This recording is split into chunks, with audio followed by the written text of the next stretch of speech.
A maioria das pessoas pensa sobre a sobrevivência da maneira errada. Eles armazenam produtos enlatados que acabam e constroem sistemas que quebram. A verdadeira independência requer sistemas que funcionem durante décadas sem recursos externos. Existem 8 sistemas que podem fornecer alimentos, água e energia a qualquer família nas próximas gerações. Estas tecnologias têm sido utilizadas há séculos, mas o mundo moderno esqueceu-se delas. O mais poderoso deles produz proteína a partir do lixo e se expande por conta própria. Outro bombeou água morro acima, sem eletricidade por 200 anos consecutivos. O terceiro aquece a casa o dia todo com apenas um graveto pela manhã.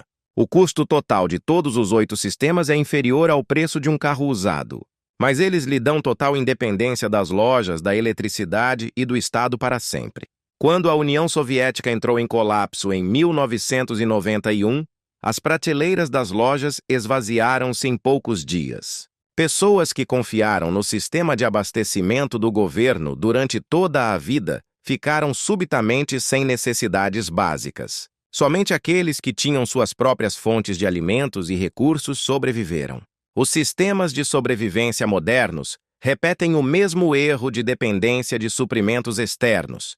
As galinhas precisam dos grãos que os caminhões trazem. As hortas precisam de sementes, fertilizantes e combustível para as máquinas. Os painéis solares dependem de baterias, que falham após 5 anos. A verdadeira autonomia significa sistemas que se mantêm e se expandem sem recursos externos.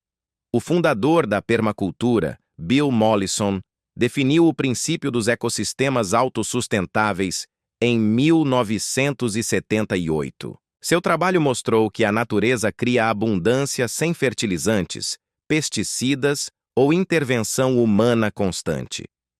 A história provou o poder dos sistemas autônomos durante as crises. Quando as cadeias de abastecimento globais foram perturbadas em 2020, as famílias com as suas próprias fontes de alimentos e água não sofreram escassez. Eles continuaram a viver normalmente enquanto outros faziam fila para comer. Os 8 sistemas seguintes operam precisamente com base no princípio da total independência do mundo exterior. Transformam resíduos em recursos, utilizam forças naturais gratuitas e expandem-se por conta própria. O primeiro deles produz proteína da mais alta qualidade a partir do que os outros jogam fora. A pecuária tradicional funciona como uma bomba ao contrário. Você coloca 10 calorias de ração para obter 1 caloria de carne. Todos os dias, as galinhas precisam de grãos, as vacas precisam de feno e os porcos precisam de ração. Pare os suprimentos por 1 semana e os animais começarão a morrer. Os sistemas proteicos permanentes funcionam de maneira oposta. Eles convertem resíduos em proteínas de alta qualidade, reproduzem-se por conta própria e tornam-se mais produtivos a cada ano. Em vez de consumir recursos, eles os criam. Dr. Paul Stamets, um importante micologista do nosso tempo, dedicou sua carreira ao estudo de redes fúngicas, que podem produzir proteínas com mais eficiência do que qualquer animal. Sua pesquisa, publicada na revista Mycology, mostrou que o micélio cresce mais rápido que o tecido muscular e contém todos os aminoácidos essenciais. Os agricultores mais espertos já compreenderam o segredo. Em vez de comprar ração, eles cultivam ração a partir dos seus próprios resíduos. As minhocas transformam restos de cozinha em proteína premium para aves. Os cogumelos crescem com serragem, que as serrarias distribuem gratuitamente. Esses sistemas não economizam apenas dinheiro hoje, eles criam abundância nas próximas décadas, tornando-se mais produtivos à medida que envelhecem. À medida que a pecuária exige cada vez mais recursos, os sistemas proteicos permanentes requerem cada vez menos mão de obra humana. A maioria das pessoas considera os cogumelos uma iguaria de supermercado por $3 o quilo. Na verdade, é a fazenda de proteínas mais eficiente do planeta, operando à sombra e alimentando-se do que os marceneiros consideram lixo. Uma planta-mãe de cogumelo pode alimentar uma família com proteínas durante todo o ano. A tampa do vinho, também conhecida como King Stropharia, coloniza agressivamente lascas de madeira e produz de 5 a 15 quilos de cogumelos por metro quadrado anualmente. Esses cogumelos contêm de 15 a 30% de proteína em peso seco, mais do que a maioria dos vegetais e muitas carnes. A genialidade do sistema é que ele se expande por conta própria. Plante micélio uma vez e ele se espalhará por todo o seu quintal por décadas, desde que você o alimente com lascas de madeira grátis. Toda primavera e outono, adicione 10 centímetros de serragem fresca e o micélio aumentará a área de produção. A Field and Forest Company vende esporos de vinho por $20.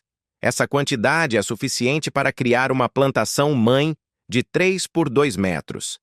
Dentro de 2 anos, poderá expandir-se em centenas de metros quadrados, simplesmente transplantando aparas de madeira colonizadas para novos locais. O rendimento surpreende até agricultores experientes. A plantação de 3 por 3 metros produz 100 quilos de cogumelos por ano, o que equivale a 50 quilos de proteína pura.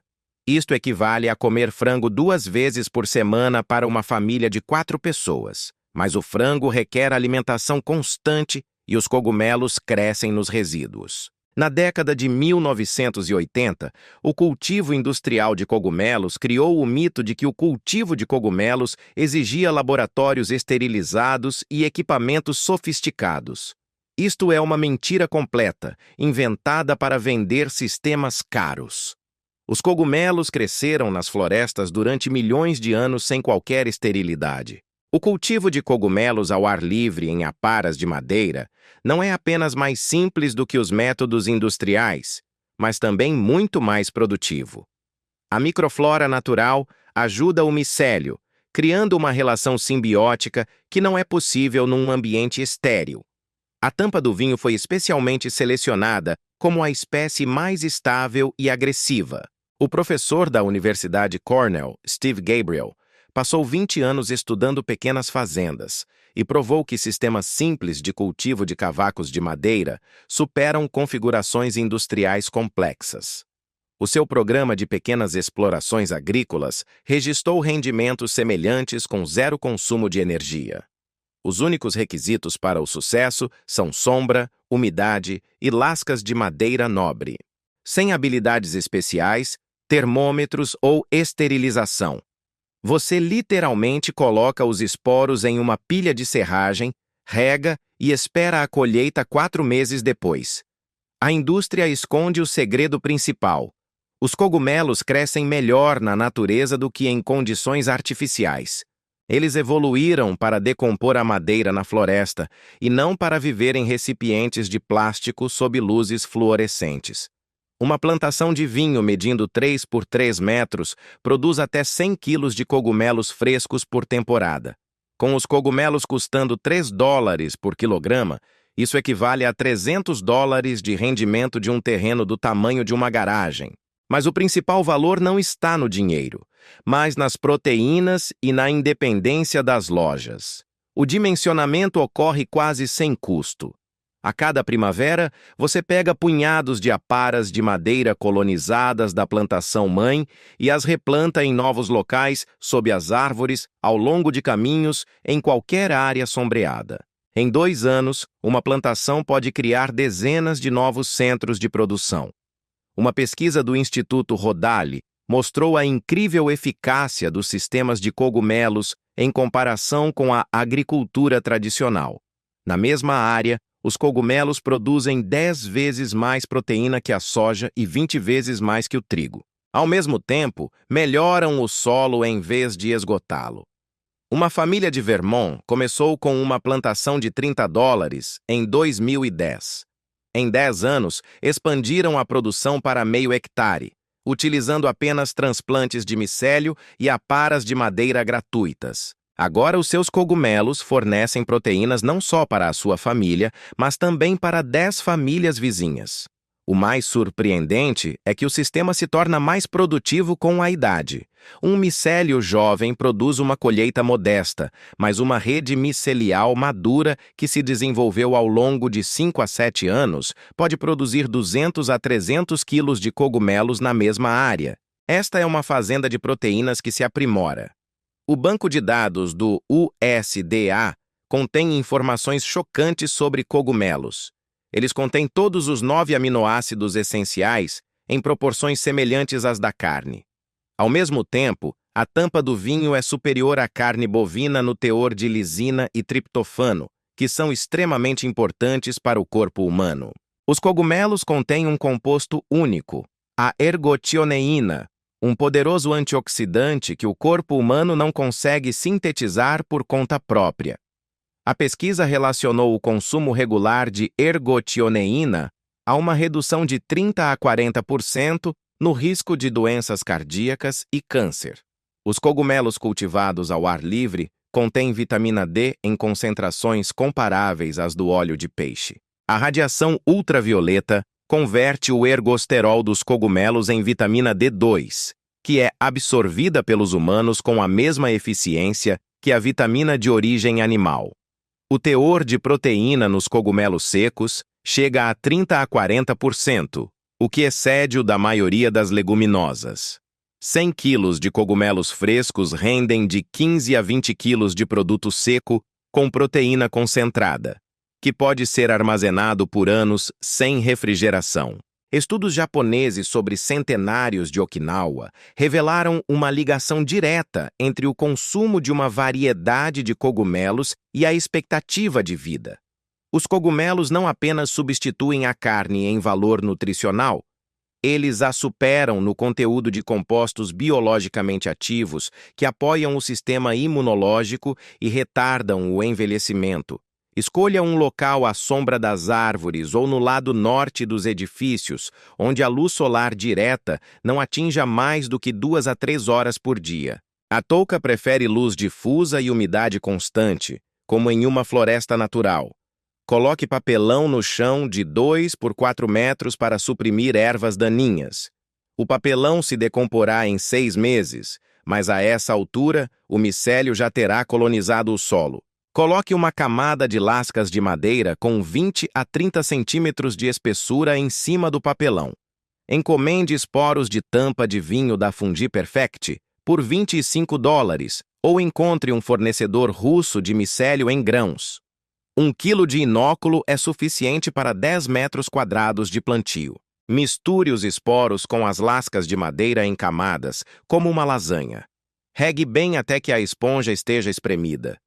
As lascas de madeira devem estar úmidas, mas não molhadas. Cubra com estopa ou palha para reter a umidade e evitar o ressecamento. O custo total dos materiais não ultrapassará $40. Depois de 4 a 8 semanas, fios brancos de micélio aparecerão sob a palha, parecendo uma teia de aranha. Isto significa uma colonização bem-sucedida.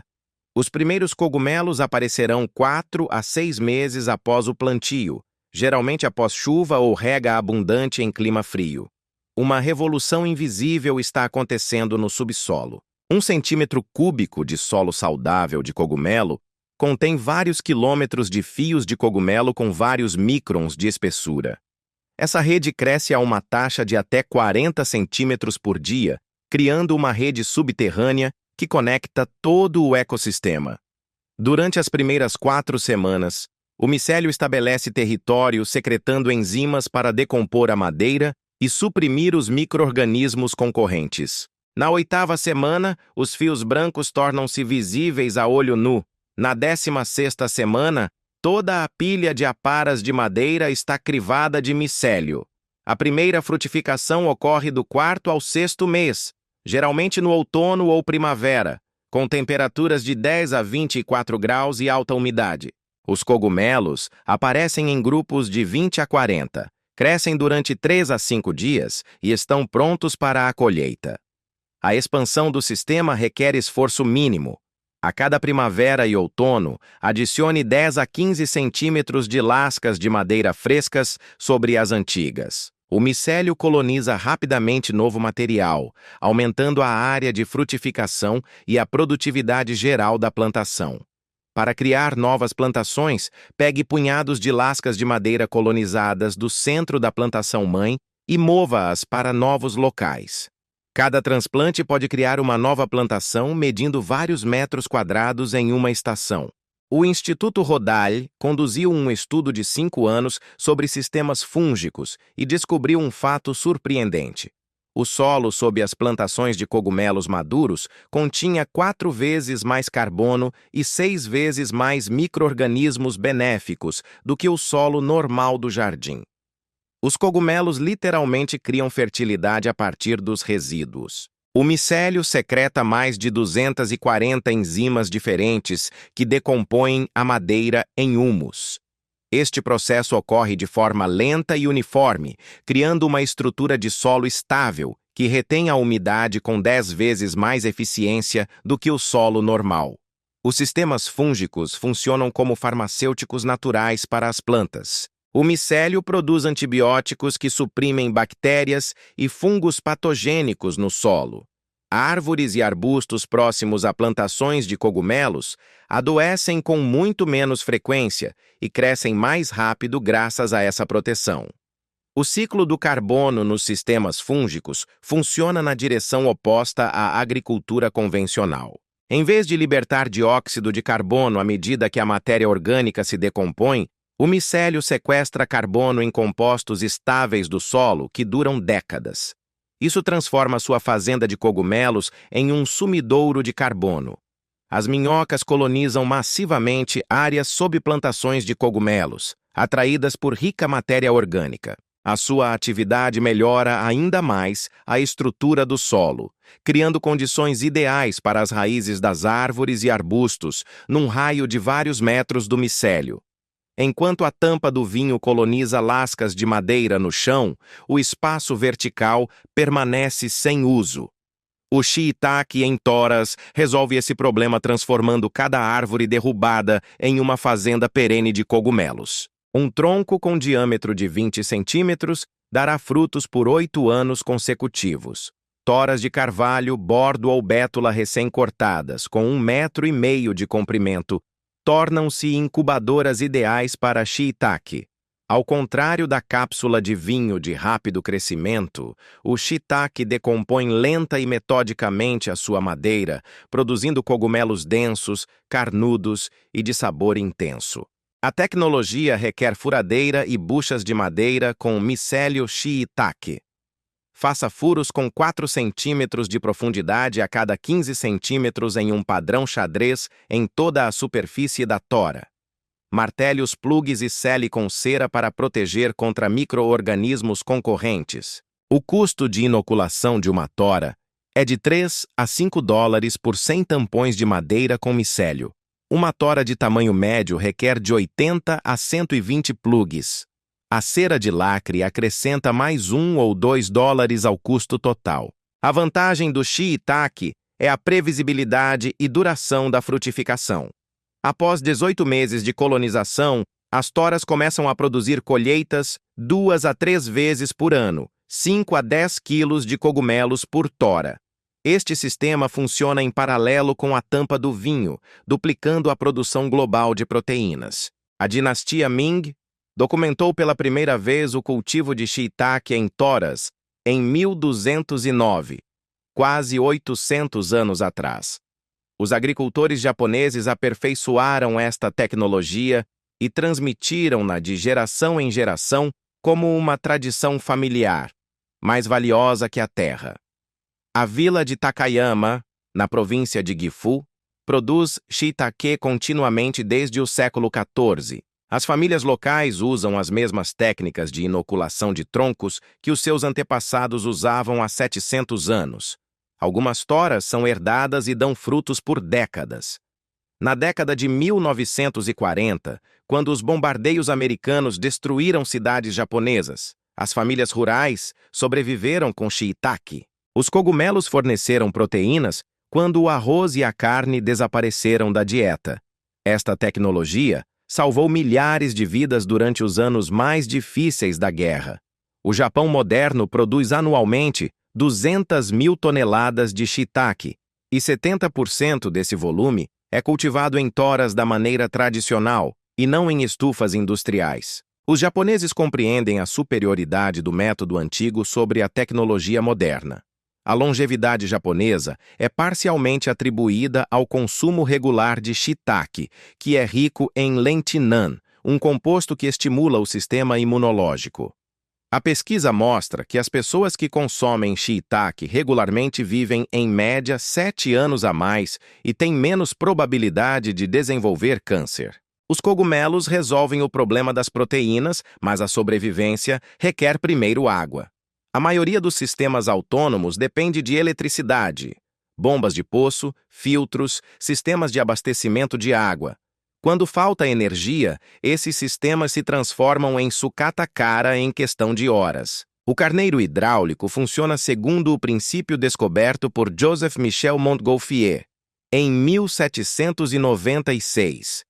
A energia da queda d'água cria choques hidráulicos, que elevam parte da água a uma altura de até 300 metros sem qualquer combustível ou eletricidade.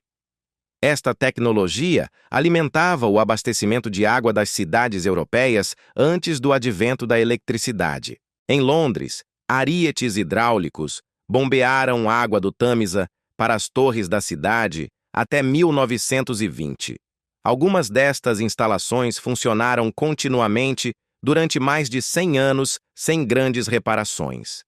Um ariete hidráulico moderno, do tamanho de um forno de micro-ondas, pode elevar 1.000 litros de água por dia a uma altura de 100 metros, usando um fluxo de apenas 20 litros por minuto. Isso significa uma eficiência de 10 a 15%, mas quem se importa com a eficiência quando o sistema funciona gratuitamente 24 horas por dia há décadas? Os únicos requisitos: fonte de água corrente e desnível de pelo menos 1 metro para cada 10 metros de subida. Se você tiver um riacho ou nascente subindo a colina de sua casa, um carneiro hidráulico resolverá o problema da água para sempre. Um elegante jogo de forças físicas ocorre dentro do ariete hidráulico. A água flui pelo cano, ganhando velocidade sob a influência da gravidade. Quando o fluxo atinge uma velocidade crítica, uma válvula especial interrompe abruptamente o movimento da água, criando um choque hidráulico de enorme força. Esse impacto dura uma fração de segundo, mas cria uma pressão 10 a 20 vezes maior que a pressão estática da água na tubulação. A pressão excessiva abre a válvula de retenção e empurra uma porção de água para dentro da câmara de pressão, de onde sobe pela tubulação de saída até o consumidor. Após o impacto, a pressão cai. A válvula de retenção fecha e a válvula de retorno abre novamente para o próximo ciclo. Todo o processo é repetido 30 a 60 vezes por minuto, criando um som rítmico característico que pode ser ouvido a centenas de metros de distância. Estudos hidráulicos mostram que a eficácia de um ariete depende da relação entre a altura de elevação e a altura de queda. Ao subir 10 metros com queda de 1 metro, a eficiência é de 15%. Ao subir 100 metros com uma queda de 10 metros, a eficiência é reduzida para 5%. A beleza do sistema é que a água perdida não é desperdiçada. Ela é devolvida ao mesmo riacho a jusante. O carneiro utiliza o excesso de água da fonte para elevar a peça necessária até o topo. É um sistema ecológico fechado, sem desperdícios ou efeitos colaterais. A família Anderson de Vermont instalou um carneiro hidráulico Riff em 1980 em um riacho na montanha com uma queda de 4 metros. Ao longo de 43 anos de operação, o sistema forneceu mais de 5 milhões de litros de água para uma casa localizada a 80 metros acima da nascente. Seu carneiro funciona com capacidade de 1.200 litros por dia, o que atende às necessidades de uma família de 6 pessoas com reserva para regar o jardim. Os reparos foram necessários apenas 2 vezes: substituição das válvulas de couro após 15 anos e após 30 anos de operação a um custo de $30 por conjunto. Um mosteiro nos Alpes suíços utiliza um ariete hidráulico, instalado em 1892. Este sistema forneceu água continuamente durante 131 anos, sobrevivendo a 2 guerras mundiais e a muitas gerações de monges. As peças originais em ferro fundido ainda funcionam. Compare isso com as bombas elétricas de poço, que quebram a cada 7 a 10 anos e custam entre $80 e $150 para serem instaladas. Durante um período de 40 anos, uma bomba elétrica exigirá 4 a 5 substituições a um custo total de $5.000 mais contas de energia elétrica. No inverno, o ariete hidráulico continua a operar até que o riacho congele completamente. Em regiões com invernos amenos, o sistema funciona o ano todo. Em temperaturas abaixo de 20 graus negativos, a caixa deve ser isolada ou instalada em local protegido do gelo. Uma instalação bem-sucedida começa com a escolha do local certo. Meça a vazão de água na fonte durante o período mais seco do ano. Isso determinará o desempenho máximo do sistema. Um carneiro hidráulico requer um mínimo de 20 litros por minuto de fluxo constante para uma operação estável. Colocar um tubo de pressão com diâmetro de 50 milímetros da fonte até o local de instalação do ariete com inclinação constante sem seções horizontais. Cada curva e cada solavanco reduz a eficiência em 10 a 15%. Use tubos HDP, que possam resistir ao golpe de ariete. Coloque o ariete sobre uma base de concreto no ponto mais baixo do sistema. A caixa deve ser acessível para manutenção, mas protegida contra congelamento. Muitos proprietários constroem uma casa pequena e isolada ao redor do ariete para uso durante todo o ano em climas frios. Um tubo de abastecimento com diâmetro de 25 milímetros vai do ariete até um tanque de armazenamento com volume de pelo menos 1.000 litros. O tanque é instalado no ponto mais alto do sistema e garante um abastecimento uniforme de água, mesmo quando o carneiro está temporariamente parado para manutenção. A configuração do sistema leva várias horas de experimentação com ajustes de válvula. Um carneiro devidamente ajustado produz uma batida rítmica uniforme, sem pular ou sacudir. O som vira música para o dono, sinal de que a água está subindo para dentro da casa sem a sua participação. As estatísticas de falhas de bombas elétricas de poços mostram um tempo médio de operação de 7.000 horas, o que equivale a 3 a 4 anos com operação constante. As principais causas de avarias: enrolamentos do motor queimados, desgaste dos rolamentos, filtros entupidos e picos de energia. A substituição de uma bomba de poço profundo requer equipamento especial para retirá-la do poço. O custo da obra é de $200 a $300 mais o preço do novo equipamento. Muitos proprietários esperam semanas pelos reparadores, ficando sem água nos momentos mais críticos. Um ariete hidráulico contém apenas 2 partes móveis, uma válvula do disjuntor e uma válvula de retenção. Ambos são feitos de bronze ou aço inoxidável e duram décadas. Os únicos consumíveis são as almofadas de couro, que custam $5 o conjunto. A manutenção do ariete é realizada pelo proprietário em 30 minutos, sem ferramentas especiais. Abra a carcaça, inspecione as válvulas, remova areia e detritos e substitua as juntas, se necessário. Não há eletricistas, encanadores ou guindastes. Os sistemas elétricos dependem de uma fonte de alimentação estável que está se tornando cada vez menos confiável. Quedas de energia, picos de energia e acidentes em subestações deixam as casas modernas sem água. O carneiro hidráulico funciona independentemente da civilização enquanto a corrente flui. Nem em todos os lugares existem riachos de montanha para arietes hidráulicos, mas a água subterrânea está disponível em quase todos os lugares, a uma profundidade de 5 a 25 metros. Uma bomba manual transforma qualquer ponto com água subterrânea em uma fonte independente de abastecimento de água, sem eletricidade e combustível para sempre.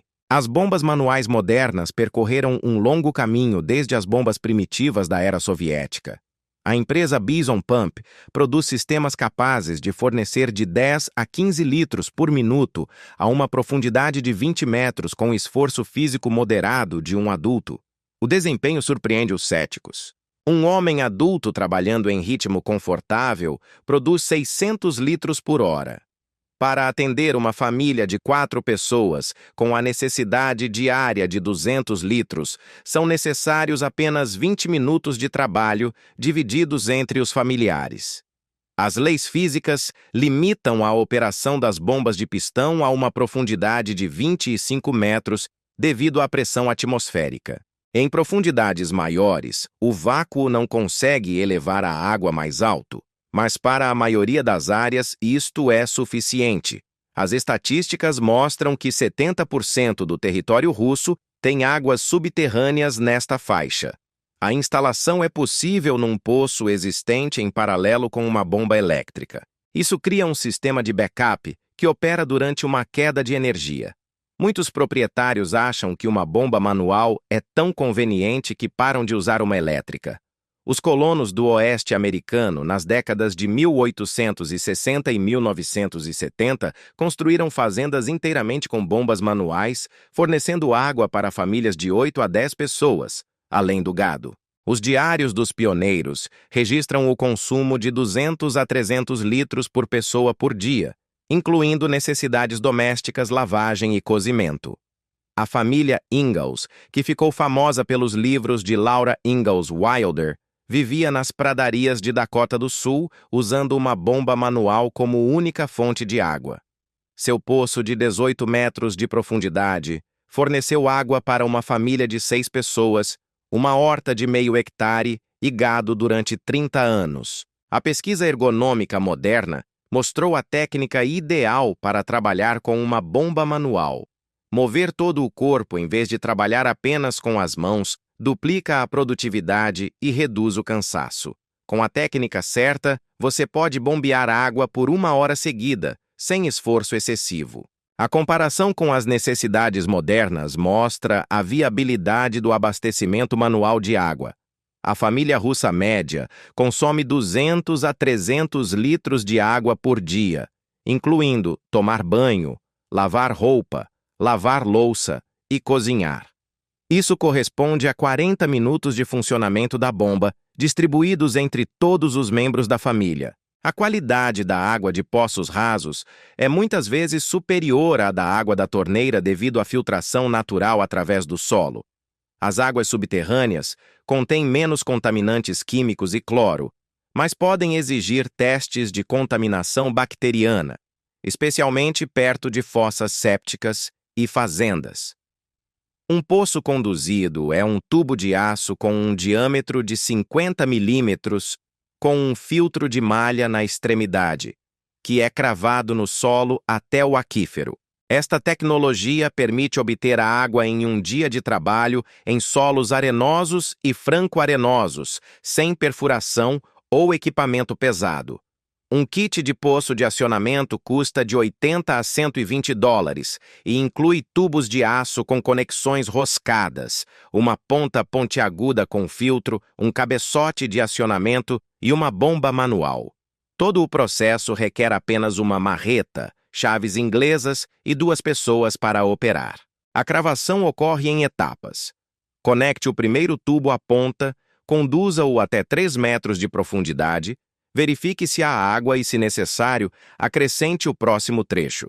O processo continua até atingir o aquífero, o que geralmente ocorre a uma profundidade de 5 a 15 metros em solos adequados. Sinal de chegada à água. Aumento acentuado da velocidade de condução e aparecimento de areia molhada na superfície ao redor do tubo. Depois disso, instale uma bomba manual e bombeie o poço por 1 hora para remover a água turva e estabilizar a vazão. Limitações do método.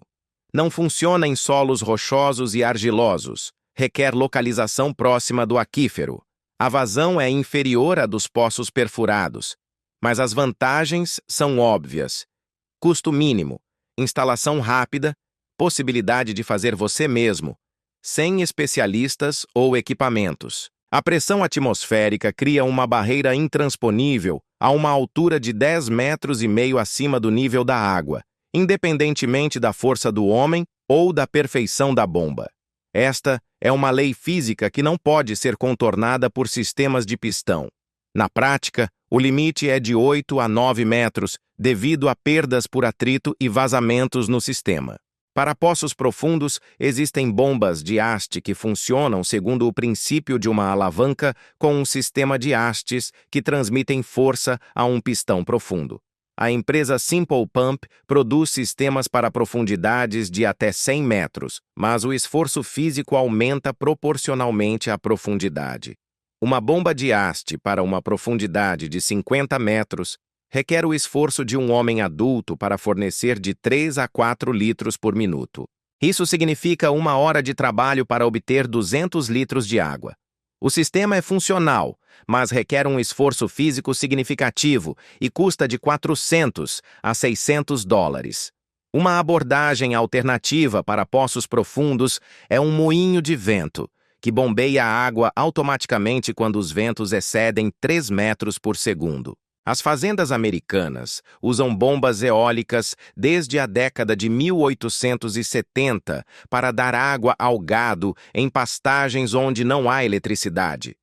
O sistema combinado combina uma bomba manual para necessidades diárias e um moinho eólico para encher tanques de armazenamento. O vento funciona gratuitamente 24 horas por dia e a bomba manual garante independência das condições climáticas durante os períodos de calmaria. Os fogões a lenha modernos queimam madeira de forma ineficiente, expelindo 80% do calor pela chaminé, junto com a fumaça e os gases não queimados. Um fogão de pedra funciona ao contrário. Queima lenha a uma temperatura de 2.000 graus com combustão completa, acumula todo o calor nas pedras e o libera uniformemente ao longo do dia. O princípio baseia-se no acúmulo de energia térmica em uma massa de pedra ou tijolo de 3 a 6 toneladas. Os gases quentes passam por um sistema de canais de fumaça no interior dessa massa, transferindo para ela quase todo o seu calor antes de sair pela chaminé. A superfície do forno aquece apenas de 80 a 100 graus. Os fogões de contrafluxo finlandeses e os viveiros russos usam esse princípio há séculos. Na Finlândia, os fogões de pedra aquecem as casas a temperaturas tão baixas quanto 30 graus, exigindo apenas 1 ou 2 fogos por dia. Alguns fogões finlandeses funcionam continuamente desde o século XVIII. Até os engenheiros ficam impressionados com a eficiência. Uma pilha de lenha pesando 20 quilos aquece uma casa de 100 metros quadrados por 24 horas a uma temperatura externa de 20 graus negativos. Um fogão de ferro comum queimará 80 quilos de lenha para obter o mesmo resultado. Quando o combustível se tornar um recurso escasso, o fogão de pedra se tornará um meio de sobrevivência.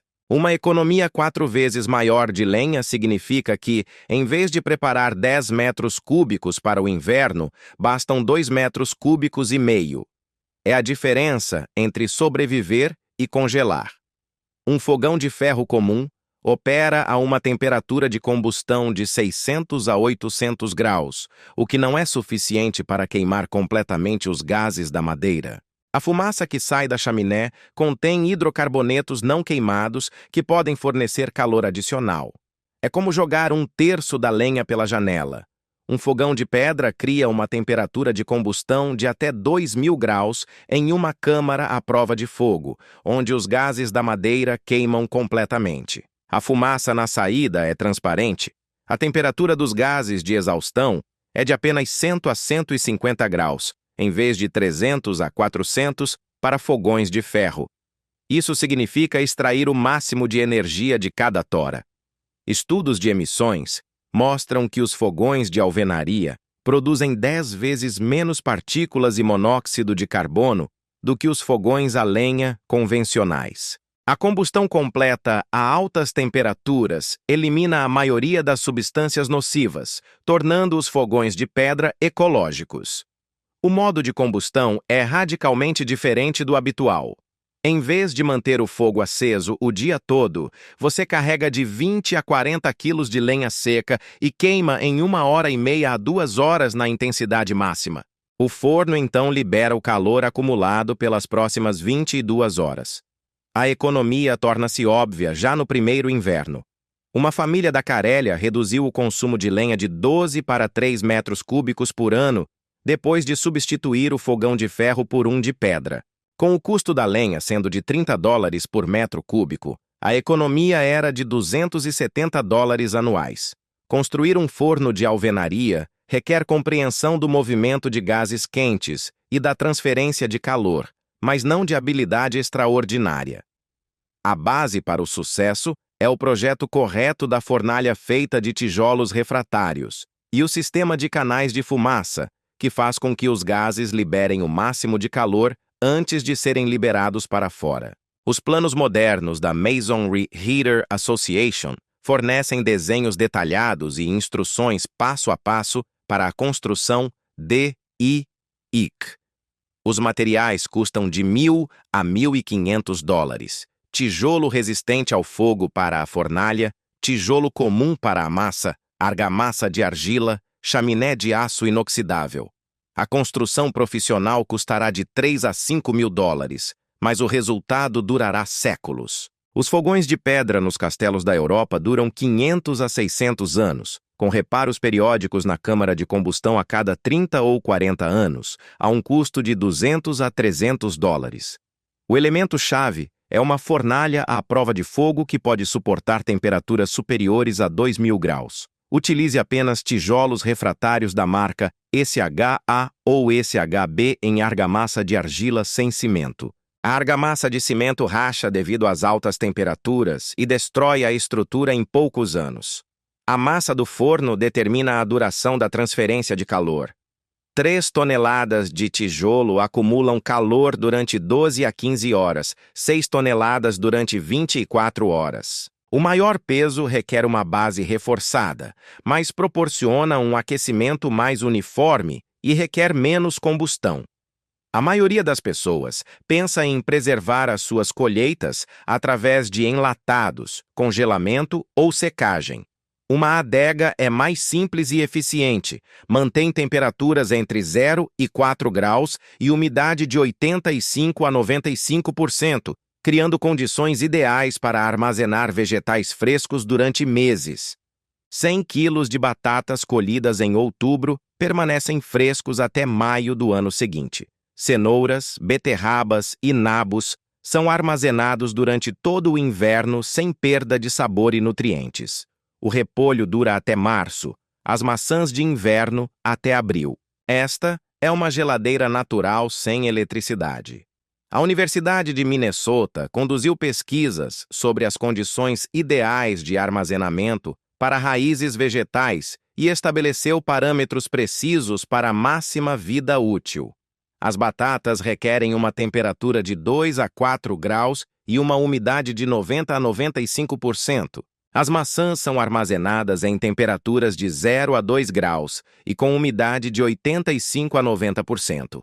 O volume da adega, medindo 3 por 4 metros, pode acomodar 500 a 1.000 quilos de vegetais. Este é um suprimento de vegetais de 3 a 6 meses para uma família de 4 pessoas, alojada em um espaço do tamanho de uma pequena sala subterrânea. Os Amish usam depósitos de raízes há 300 anos e os consideram superiores à refrigeração moderna para armazenamento de vegetais a longo prazo. Muitas caves de raízes na Pensilvânia funcionam continuamente desde o século XVIII, fornecendo vegetais frescos às famílias todos os invernos. Uma adega adequadamente construída transforma as colheitas de outono em nutrição durante todo o ano. 1.000 quilos de vegetais variados ocupam apenas 8 a 10 metros cúbicos de espaço quando devidamente colocados em caixas, prateleiras e sacos de areia. Diferentes vegetais requerem condições específicas, mas a maioria dos vegetais de raiz funcionam bem juntos. Batatas, cenouras, beterrabas, rutabagas e pastinacas são armazenadas na mesma temperatura e umidade. As cebolas requerem condições mais secas, por isso são colocadas nas prateleiras superiores, onde a umidade é menor. As maçãs emitem gás etileno, que acelera o amadurecimento de outras frutas e vegetais, por isso são armazenadas separadamente em caixas ventiladas. Variedades de maçãs de inverno, como Antonovka ou Northern Sinap, duram até 6 meses se as condições de temperatura forem observadas. A couve é armazenada de maneira especial. Espigas com raízes são penduradas no teto ou empilhadas, intercaladas com palha. Em temperaturas próximas de zero, o repolho permanece fresco por até 5 meses, fornecendo vitaminas durante os meses mais rigorosos do inverno. As perdas com o armazenamento adequado chegam a 5 a 10%, o que é incomparavelmente melhor do que as modernas instalações de armazenamento de vegetais, com perdas de 20 a 30%. O ambiente natural de uma adega apoia os processos vitais dos vegetais, mantendo-os frescos por muito mais tempo do que a refrigeração artificial. A construção de uma adega começa com a escolha de um local elevado e com boa drenagem. Cave na encosta a uma profundidade de 2 a 2,5 metros, onde o solo proporciona isolamento natural e temperaturas estáveis durante todo o ano. Disponha as paredes com blocos de concreto ou preencha-as com concreto com 20 centímetros de espessura para protegê-las do congelamento e manter a resistência estrutural. Faça o piso com cascalho compactado com areia. Isso proporciona drenagem e mantém a umidade necessária. O teto requer atenção especial ao isolamento. Cubra as vigas de madeira com tábuas, depois com feltro e cubra com uma camada de terra de 1,5 metros. Esta massa de terra cria inércia térmica, evitando flutuações de temperatura à medida que o clima muda. O sistema de ventilação é crítico e funciona segundo os princípios da convecção natural. Instale 2 tubos com um diâmetro de 10 centímetros, um tubo de alimentação próximo ao chão para fornecer ar frio e um tubo de exaustão próximo ao teto para remover o ar quente e úmido. O tubo de alimentação termina no chão e aspira o ar frio externo. O tubo de exaustão começa no teto e remove o ar aquecido para fora.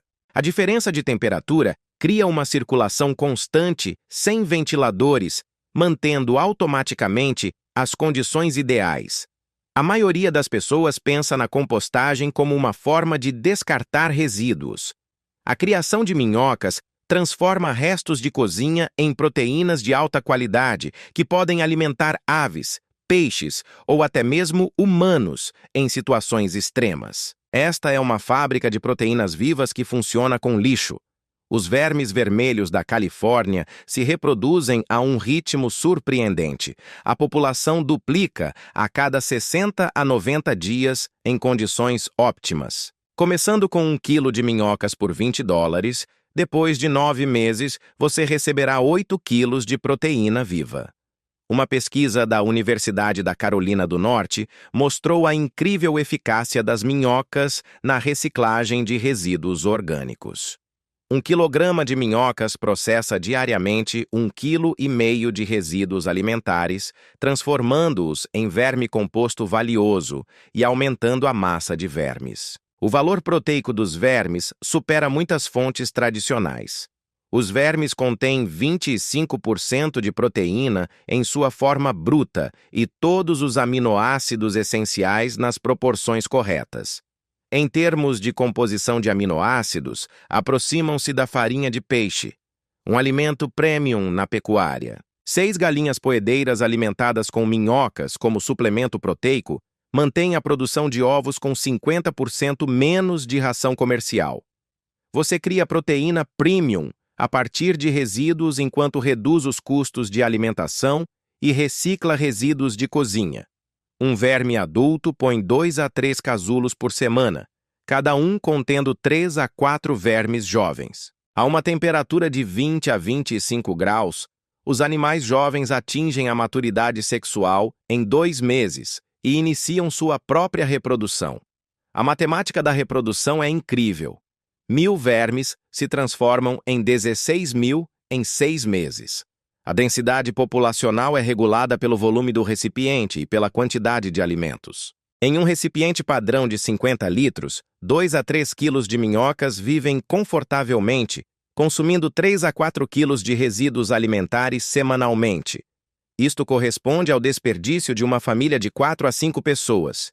O rendimento da proteína pura impressiona até os céticos.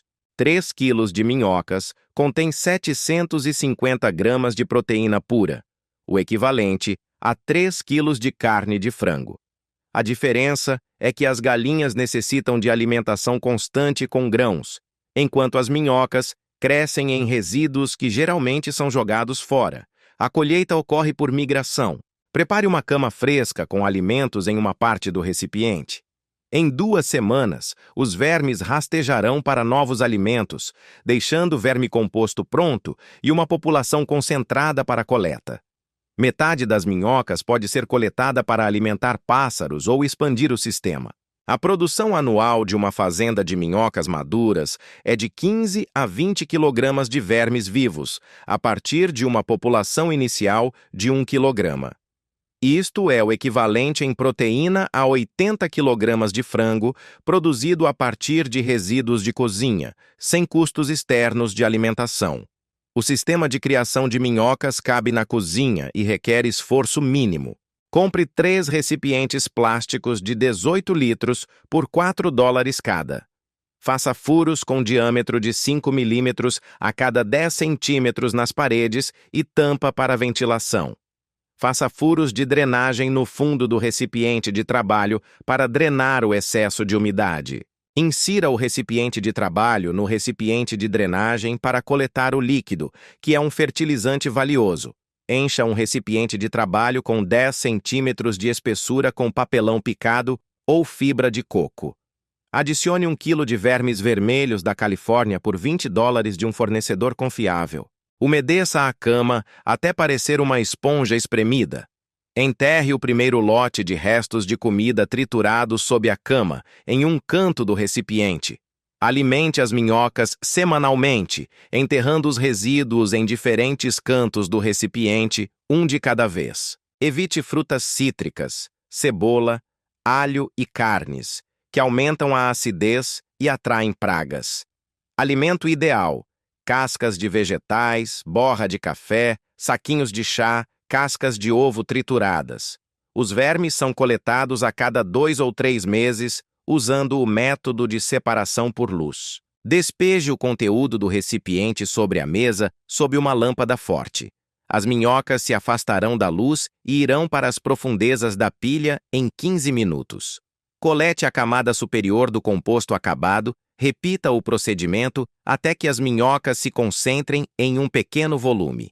A Organização das Nações Unidas para a Alimentação reconhece os vermes como uma fonte legítima de proteína para humanos em situações de emergência.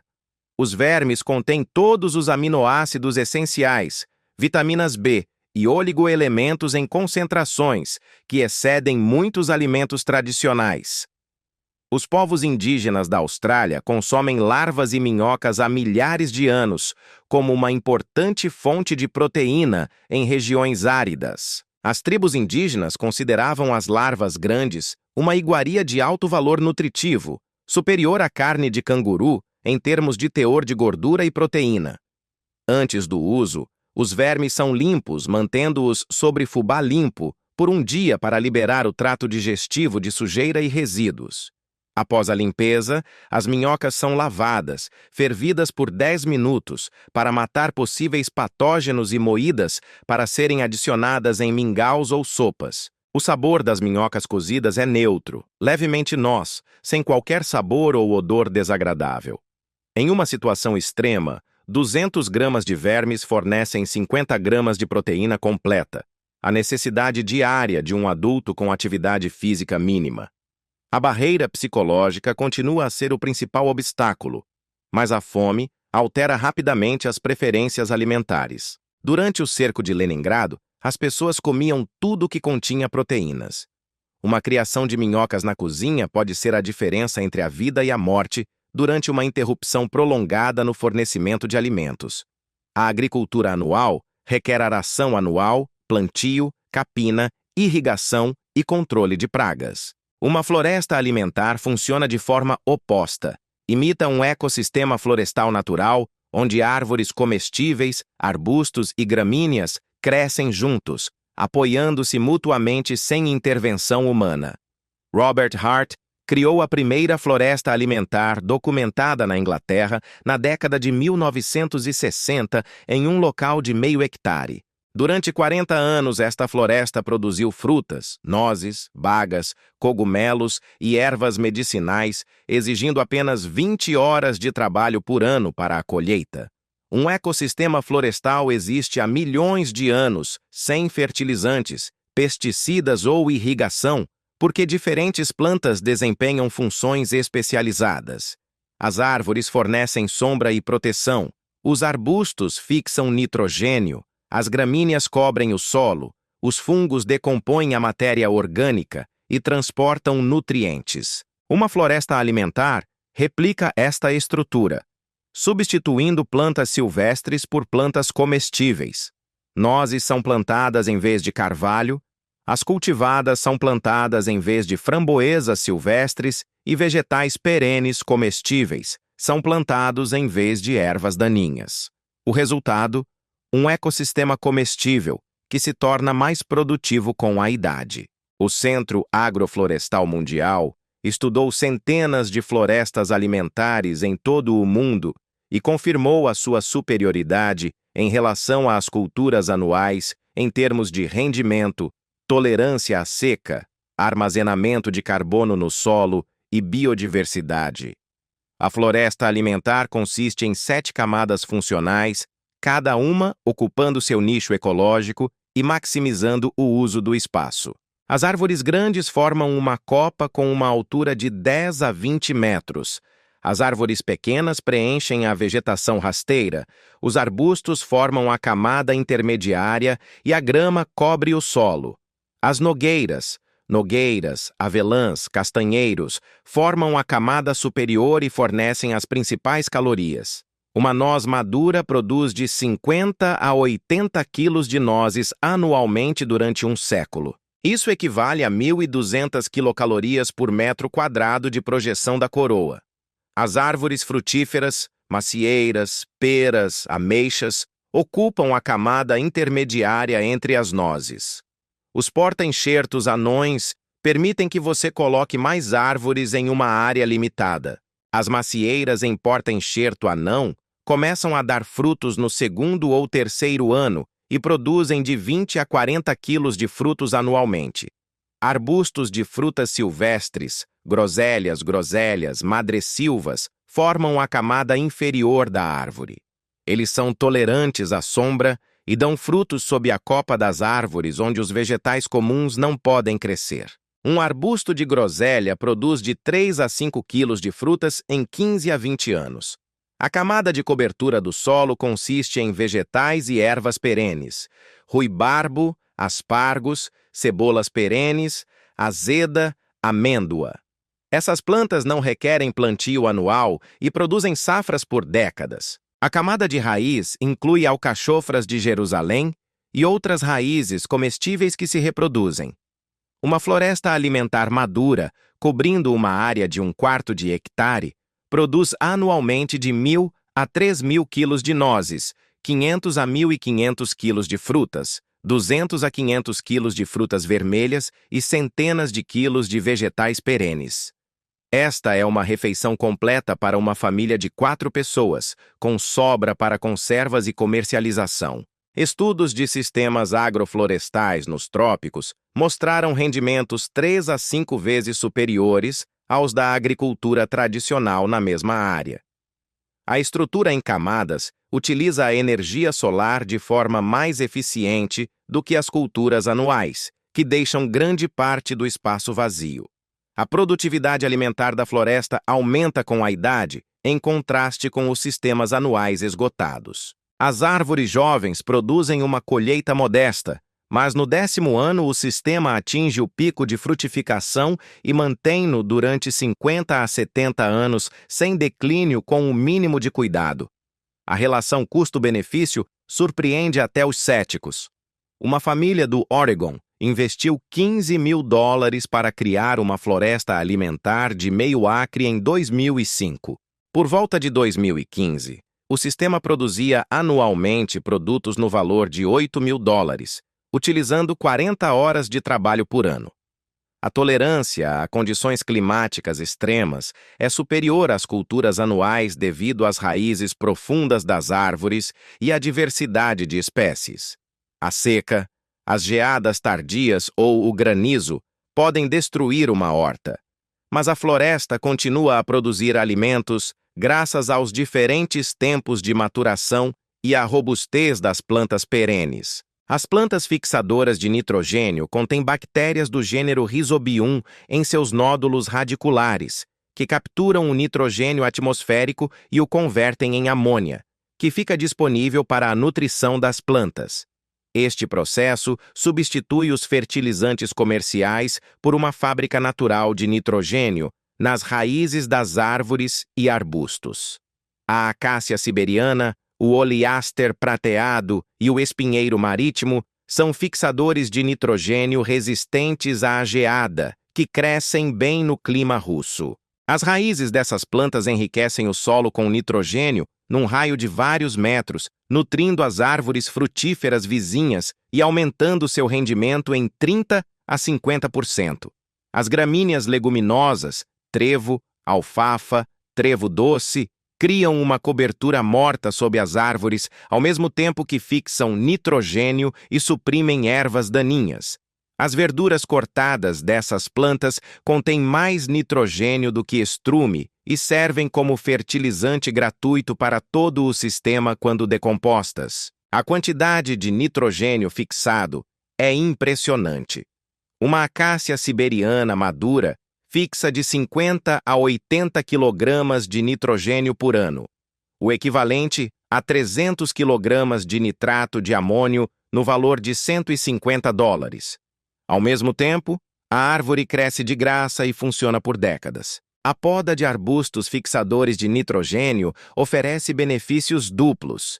Os galhos cortados são usados como cobertura morta rica em nitrogênio, e as raízes deixadas no solo se decompõem, liberando o nitrogênio armazenado para alimentar outras plantas. Isto cria um ciclo fechado de fertilidade sem fertilizantes externos. O primeiro ano exige esforço máximo: planejamento, compra de mudas, preparo do solo e plantio das principais árvores e arbustos. Os custos variam de $500 a $800 por quarto de hectare, mas este é o único grande investimento na história do sistema.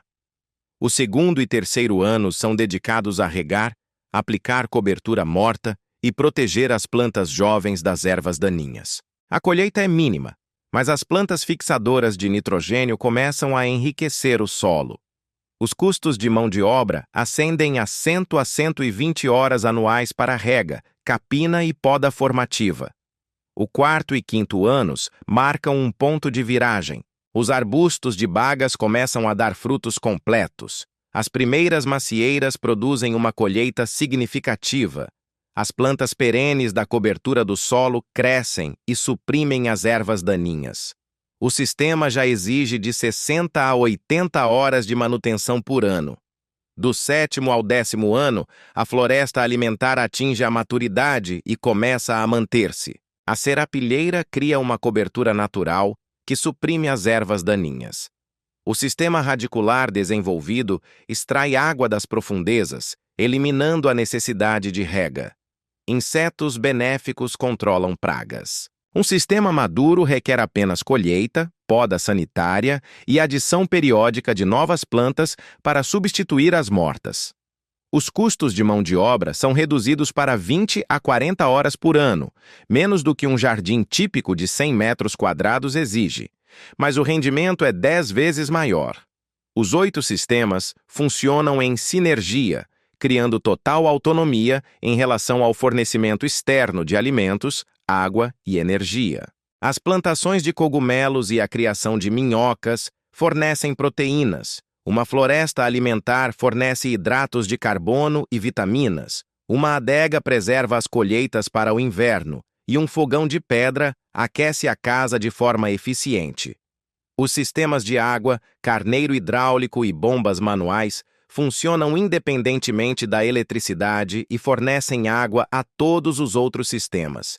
Sem um abastecimento de água fiável, é impossível regar as plantações de cogumelos, alimentar as minhocas ou garantir o crescimento de uma floresta alimentar durante os períodos de seca. Os resíduos de um sistema transformam-se em recursos para outro, criando ciclos fechados sem perdas. Folhas caídas da floresta. Alimentar cobrem manchas de cogumelos, resíduos de cozinha, alimentam minhocas, composto de minhoca fertiliza árvores, cinzas de madeira de um forno de pedra desoxidam o solo. Os ciclos de tempo dos sistemas se complementam. Enquanto a floresta alimentar ganha força durante os primeiros 5 anos, os cogumelos e as minhocas fornecem nutrição contínua. Assim que as árvores começam a frutificar plenamente, os sistemas proteicos entram em modo de manutenção, exigindo atenção mínima. O custo total de todos os 8 sistemas é de 2 a 3 mil dólares por vez. Isto é menos do que o preço de um carro novo, mas cria uma vida inteira de independência de lojas, serviços públicos e sistemas de abastecimento governamental para toda a família durante as gerações vindouras. Quando a civilização falhar, estes sistemas continuarão a funcionar. Quando falta energia, o fogão de alvenaria aquece a casa. Quando as lojas fecharem, a floresta alimentar alimentará a família. Quando a rede de água rompe, o ariete hidráulico bombeará a água do riacho. Isto não é sobrevivência. Isto é prosperar independentemente do mundo exterior.